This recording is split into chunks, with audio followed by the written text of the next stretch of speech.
Born and raised in Cleveland, Ohio. Cleveland's a very tough place. It's a hard-working city, very cold in the winter, very hot in the summer, but mostly known for our toughness. Pretty good. I mean, we grew up in a rough neighborhood, but I always had the love and support of my family, and that meant a lot to me. My family means everything to me, and without them, I wouldn't be where I am today.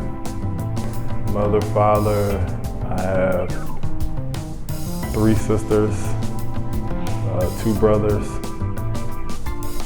and that's it. We got a ton of cousins and nieces and nephews. It's a lot of us. So we have a huge family.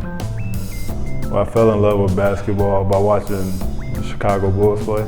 My older sister played. She played professionally as well.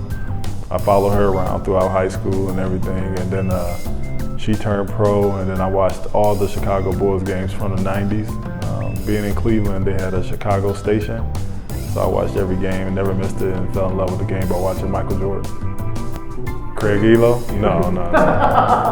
I'm not, I never liked the Cavs for whatever reason, even though I grew up there, never was a Cavs fan, I always was a Bulls fan.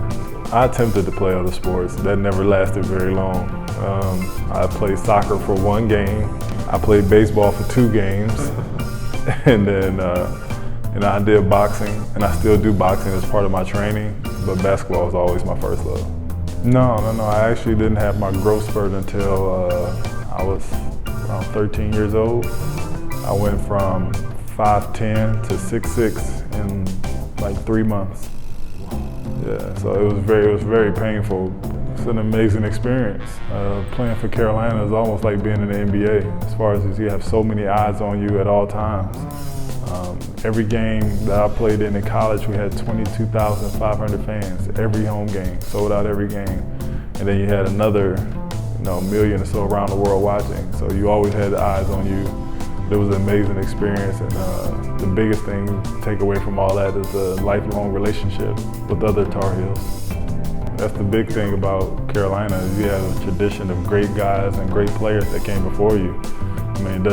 Michael Jordan's, of course, the very top of the top, but then you have guys like Antoine Jamison, Vince Carter, that list, Jerry Stackhouse, that list goes on and on. So it's a tradition and something to be very proud about. Raymond Felton, Rashad McCants, Sean May, Marvin Williams, Rayshon Terry, David Noel. I was captain from my sophomore year. It was definitely not an easy task, and when you're the leader of a team like that, you're viewed as the captain. It's more than just words. You have to lead by action. So I took that very seriously. It was easy for me to get my teammates to follow my lead because I did all the hard work. I put in extra hours, and they seen that, and they respected that. So when I said something to one of my teammates, it never came from a negative standpoint. It was just something to help us all get better. Winning the NCAA tournament is an amazing experience. Every now and then I go on YouTube and I watch the games from the Final Four.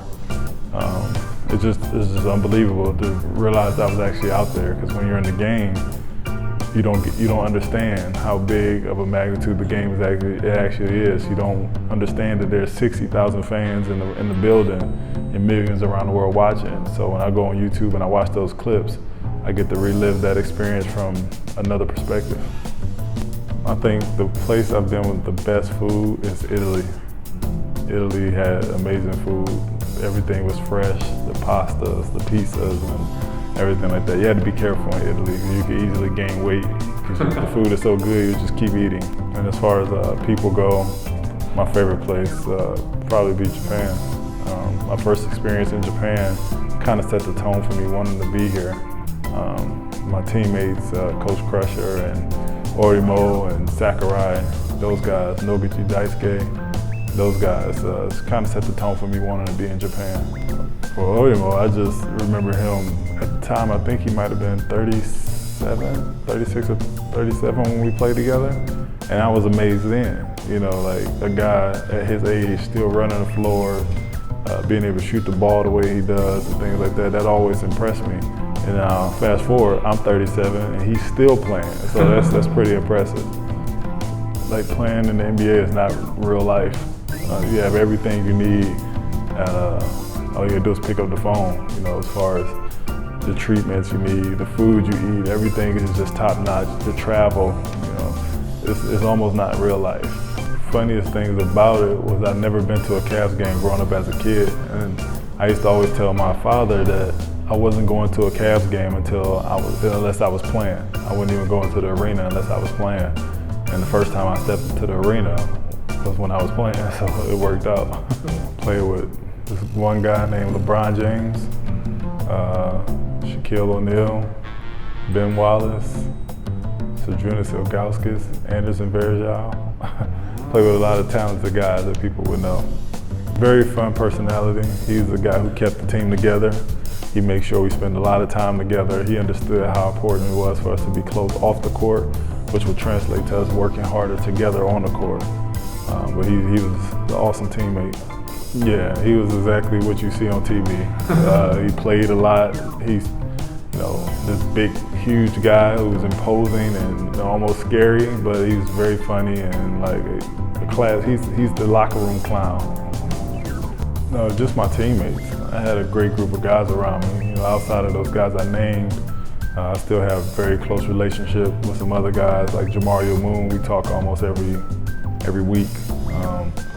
I had strong ties with a lot of those guys, and we still keep in touch today. No, Strive to Excel is to help underprivileged communities and kids. Kids that kind of grew up like I did, with a rough background, coming from rough neighborhoods, who don't feel like they have the resources, things like that they need to go on to college or just better themselves. We try to provide those resources for those kids to make sure they have an outlet and a way to better themselves. It was an idea of mine years ago. I always put little pieces together and things like that. And then when I got injured, I was like, I had time on my hands.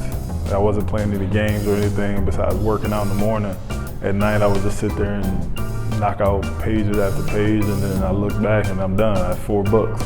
So then my kids live a very different life because they get to travel the world with me and they see different things. So I feel like I needed to put that into a book and share it with other children just to make them understand that it's bigger than what they see in front of them.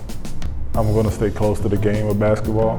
I feel like I have a lot to offer the next generation, being that I played everywhere in the world, played in the NBA, played high level of college. I feel like I have a lot of knowledge to share with kids, so I'll stay close to basketball, whether a consultant role or a scouting role for an NBA team or something like that. And then as far as my other ventures, I'm just going to have my hands in a lot of things. I mean, now I'm a published author, so I'll continue to pump out books as I go. When I have ideas, I'll put those out. And for my organization, my dream is to have my own facility where kids can come train, basketball training, weightlifting, and then also have a study hall area where kids can actually get tutoring. No, I'm always like that. It's just, if you're not my teammate or a friend, you'll never know. You know what I mean? So at the time when I was at Alvark, BREX was the enemy, so there was no laughing and joking with BREX. So I would play like that with Alvark.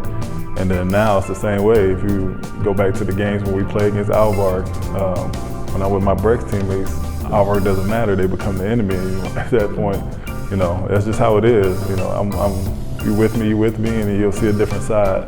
But if you're against me, you'll get what you see. For my teammates, it was a great year. It's nothing to be ashamed of. We definitely came in first place. Now it's just continue to put in the work in the off season and prepare for next year. And for the fans, thank you very much for your support, and I hope to see you again.